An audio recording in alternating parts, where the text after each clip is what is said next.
It's so pioneering here in Wales. It's, how could I not hear about you? It's fantastic. You're leading the way. My interest is very much in the future generations. So although officially I don't carry that title, that is the mandate that I have been given, and I will be working with the current Minister for Environment, Energy and Climate Change and so on to put some governance in place to assure that the future generations are considered a part of the decision-making process in government, but also in the more broader community in Gibraltar.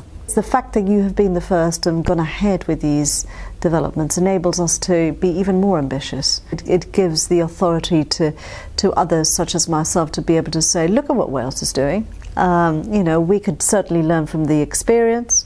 We could certainly take it that next step. We can learn from the good things that have been taken forward.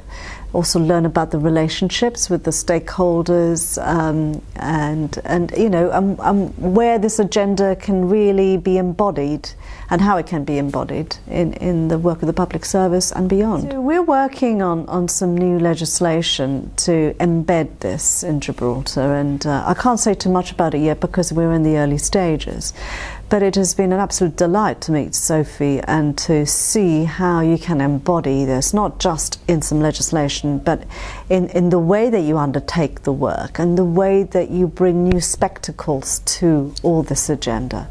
Because it is about a mind shift, shifting mindsets. It really is. And that just doesn't come articulated in a piece of paper. It really is very much a visiting the office and getting a feel for the office and understanding how you interact, how you make decisions, how you work together. It's just as important to me as the mandate and the legislation that's being put forward.